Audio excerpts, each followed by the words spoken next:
Good morning, everybody. It's nice to be back again in Ballyhalbert.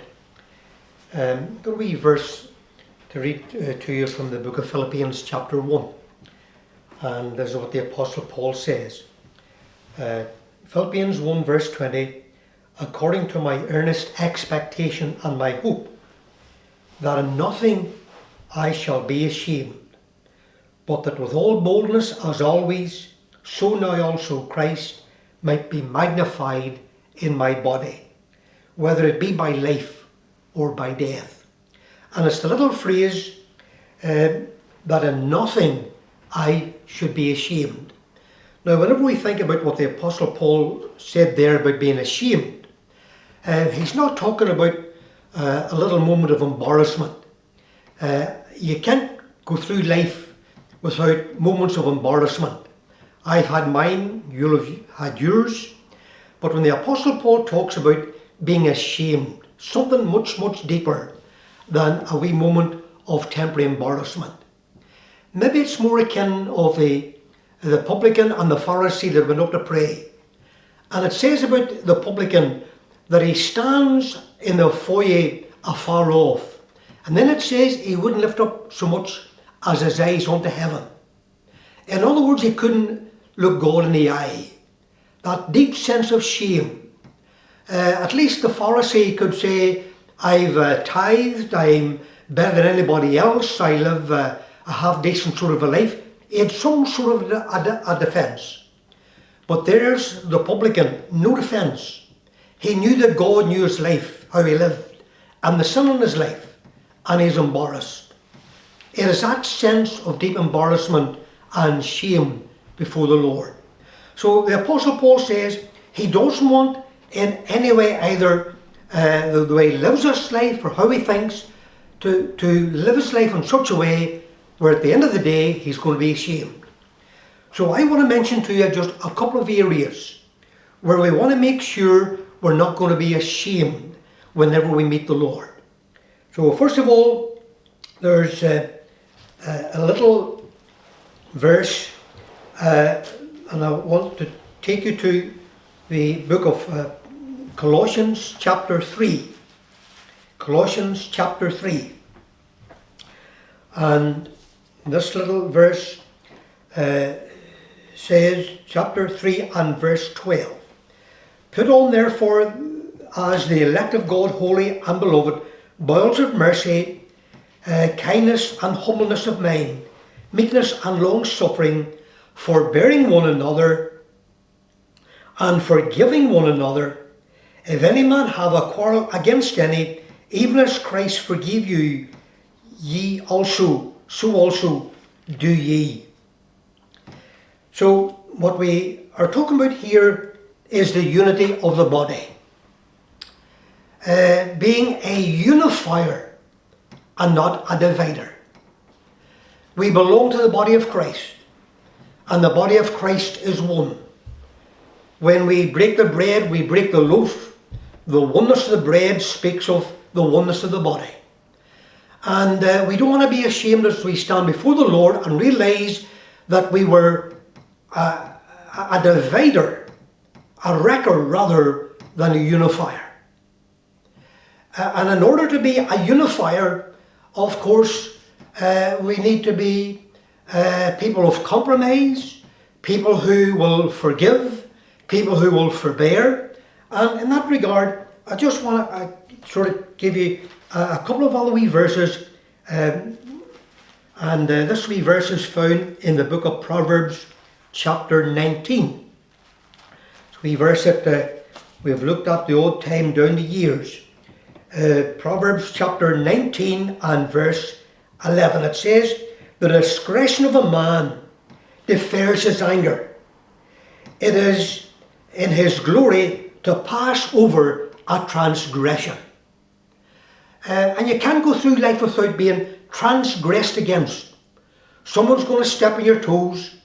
Someone's going to say the wrong thing at the wrong time. You're going to be offended. And it's our Christian responsibility to be a unifier at those times to pass that transgression by. We don't always have to take offence. We don't always have to be offended. But sadly, sometimes there are people who will go out of their way. They will go for miles in order to be offended. I want us to look at a wee story, and it's found in the book of Samuel. And it just brings out the wee lesson about the blessedness of oneness and the heartache when that oneness is lost. And it's found in 2 Samuel chapter 10 and verse 1. Here's what it says. And it came to pass after this that the king of the children of Ammon died. So there's the nation of Israel. Then next door you've got the nation of the Ammonites, Ammon, and they have a king. And the king dies. So there's national mourning. And the king's son, he takes on the throne. And his name was Hanan, and he reigned in the stead of his father. Now verse 2 says this. Then said David, I will show kindness unto Hanan, the son of Harish, as his father showed kindness unto me. So you get the impression that here's two nations, Israel and Ammon, and they're living side by side, and there's peace and there's harmony. It's always a good thing when nations, instead of rising up against one another, they live together in peace as good neighbours. Working together, trading with one another, having good diplomatic relations with one another, and that's the case here. And so the king of the Ammonites has died. So what does David do? He's going to show kindness. And it says, and David sent to comfort him by the hand of his servants for his father. And David's servants came into the land of the children of Ammon. So the nation of the Ammonites are in mourning.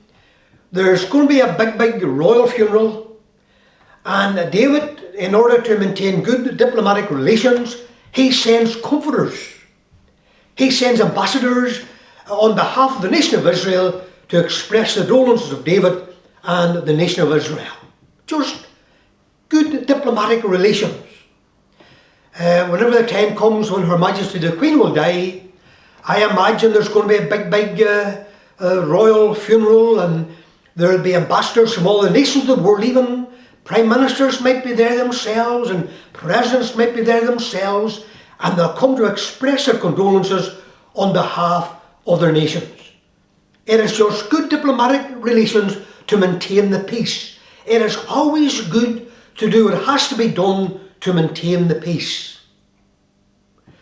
When someone is sick, send them a wee card, lift the phone. Just drop round and find out how they're doing, visit them at their bedside in the hospital. Just all those wee things that maintains good relationships, that keeps things at peace. Now, sadly, there are always those around that prefer to have a wee bit of trouble and to stir the pot and to take away the peace. And that was the case in the household of the king of Ammon. They weren't all lovers of peace with Israel. So verse 3 says this, and the princes of the children of Ammon said unto Hanan their lord, thinkest thou that David does honour thy father, that he has sent comforters unto thee? Has not David rather sent his servants unto thee to search the city and to spy it out and to overthrow it? So what are these princes doing? They're poisoning the heart of the king, the young king of Ammon, against David and the nation of Israel. They're coming along to this young king and they're simply saying, if you think these guys from Israel are coming to express their condolences and show you their kindness for the purpose of diplomacy, you've got it all wrong. They're here to spy out the land, to find our weak points, that they may come against us and overthrow us and to destroy us. They were poisoning the heart of the king against Israel. They're destroying the peace. There are those who work hard through diplomacy to maintain the peace, but there's always those who work against the interest of peace to sow the seeds of division and trouble. So what does the young king do? Well, he believes the what the princes have said, and his heart is turned against David and the nation of Israel. And it says in verse 4, wherefore Haman took David's servants and shaved off one half of their beards and cut off their garments in the middle, even to the buttocks, and sent them away. In other words, he was going to humiliate them. And in humiliating these comforters, he's going to humiliate the nation of Israel and David, the king of Israel, and he sends them back in a state of undress and shame and embarrassment. You read the narrative yourself later on, when David sees them coming back with their beards shaved and their robes split and their backsides showing as it were. And David knows that if the people of Israel see this, they'll be enraged, they'll be riots in the street, and they'll be demanding war against the Ammonites. So David says, look, keep these comforters out of the city until their beards grow back, and we'll get them a change of clothing, and we'll try and keep the thing quiet.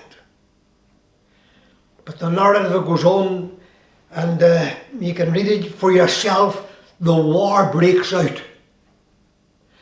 And whenever there's a war, there's pain and there's suffering, and there's graves being dug and graves being filled, and people weeping and wailing, and children's hearts are broken. There's always a consequence, and there's always those who pay the price of terrible division. Easy to start a war, it's hard to bring it to an end. And whenever the graves were being dug and the children's hearts were being broken, I wonder if the princes who poisoned the heart of the king against Israel, that started the whole thing, I wonder did they ever have a deep sense of shame at what they caused. We don't want to get to the end of our lives and look back and realise that maybe we played a part in sowing the seeds of division, bringing about the wars instead of maintaining the peace. So it is a more glorious thing to be a unifier rather than a divider, to be a wrecker rather than a builder. So that's the first wee area, not to be ashamed of being a divider, a destroyer, rather than a builder and a unifier. Now, there's another little area I want us to think about, and so here's a couple of little proverbs for you, just to get this wee point rolling. Proverbs chapter 23 and verse 14.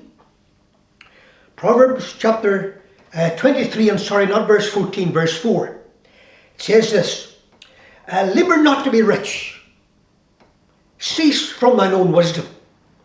So it's a little verse that simply says, don't labour to be rich. Now, we can get this way out of all proportion and balance. And we may get the impression from that wee verse on its own that Christians should not be working hard, they should not have a wee bit of money in the bank, and they shouldn't live in a nice house or drive a nice car. That's not what this is saying. Whenever it uses the word labour not to be rich, it means to be a workaholic. It means to be exhausted. It means that all your energy and all of your time is spent with a single enterprise. I will be rich at all costs. It's greed. It's obsession with self. And all that has to be in order to get what you want. Here's another little proverb that we can sort of link in with that. Chapter 15 and verse 27. Proverbs 15 and verse 27, it says, he that is greedy, the person that spends all of his time and all of his effort to be rich and doesn't care about who has to pay a price for that.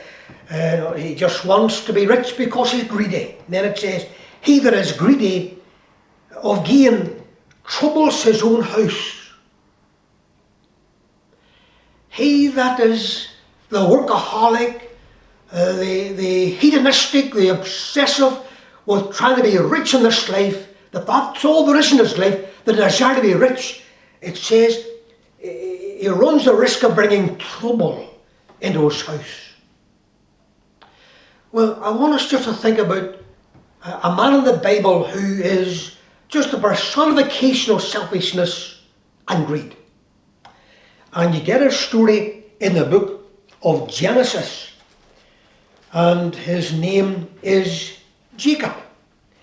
And Jacob had a brother called Esau, and his father was Isaac, and Esau was the older just by a little space of time because they were twins. But Esau was the one who was going to get the inheritance, the family blessing. That means he would control the decision making in the family. He controlled the wealth of the family, the animals, the servants. All that belonged to the father would be in his control. Jacob always wanted it. Jacob wasn't going to allow brotherly love to get in the way of the attainment of the desires of his heart. He wanted to be rich. He wanted to be in control. And the big hunter brother, Esau, was in his way. So he was always trying to find some opportunity to try and swindle or blackmail or by hook or by crook to get from Esau what was Esau's, to get into the hands of himself, the greedy hands of Jacob. So, there comes a golden opportunity. And it says in chapter 27 and verse 1, and it came to pass then that when Isaac was old, and his eyes were dim, so they could not see. And that's a wonderful time for an old man. When you're old and the brain's not working sharp and you can't see as well, you can be easily taken to the cleaners. Verse 2 it says, that he says unto Esau, and he said, Behold, now I am old, and I know not the day of my death. Now therefore take, I pray thee, thy weapons, your quiver, and your bow, and go to the field and take some venison, and make me some savoury meat, that such as I love, and bring it to me, that I may eat, that my soul may bless thee before I die. In other words, he says, go out, kill some deer, rustle up a meal, we'll sit down over the meal, and I'll lay my hands upon your head, and I'll pray down the blessing of God, and I'll transfer the authority and all the control of the family and the family wealth into your hands. You'll be the inheritor of it all. Outside the door was the father's wife, the fella's mother, Rebecca. And she's listening at the door, and she was always allied with Jacob and the great desires of Jacob, and always wanted Jacob to have the blessing and not Esau. And she hears this, so she quickly says to Jacob, go out there, make some food, and dress yourself up as your brother, and go in there to your brother and pretend to be your brother, and your old father who can't see too well, he will unwittingly pass the blessing to you, and you'll get what you want. This is all the scheming of a greedy man. There's conspiracy, there's downright lying, there's misrepresentation. It's all there. A man who's gone through his life, no brotherly love, no consideration for anybody else. He has goals in his life, and he's going to attain these goals whatever the cost. Later on, when it all comes to fruition, and it's a heart-breaking story, because later on, when Esau realizes what happened, and when Esau heard the words of his father, when the father says, son, it's too late now, your younger brother's stolen it from you, he has the blessing. And Esau heard the words of his father, and he cried with a loud and exceeding bitter cry, and said unto his father, bless me, even me also, O my father. And he said, thy brother came with subtlety, and has taken away thy blessing. Then it says in verse 41, and Esau hated Jacob because of the blessing wherewith his father blessed him. So it's heartbreaking, isn't it? Here is a family where there ought to be brotherly love continuing. Love for one another, affection for one another. But now you find the introduction of hatred. And all became of the greed and the desires, the greedy desires of Jacob. Jacob was a greedy man. He was one of life's takers. The Apostle Paul, on the other hand, he was one of life's givers. He was the man that wrote to the Corinthian church to say, I'm coming for a wee visit and I want to reassure you, I'm not coming to put my hand in your pocket. He said, if I put my hand in your pocket, it's to put something in there rather than take something out. He says, I will spend and be spent for you. In other words, he says, I will be exhausted and I will incur the cost of my visit. But then he says this, yet the more I love you, the less I be loved. But you see, the Apostle Paul did not let that bother him. It was irrelevant, the response to him. He was committed as a giver to give himself totally to the welfare of the Corinthian believers.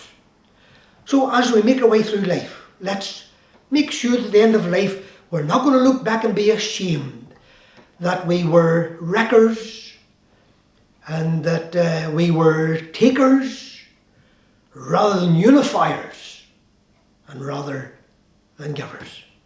God bless you.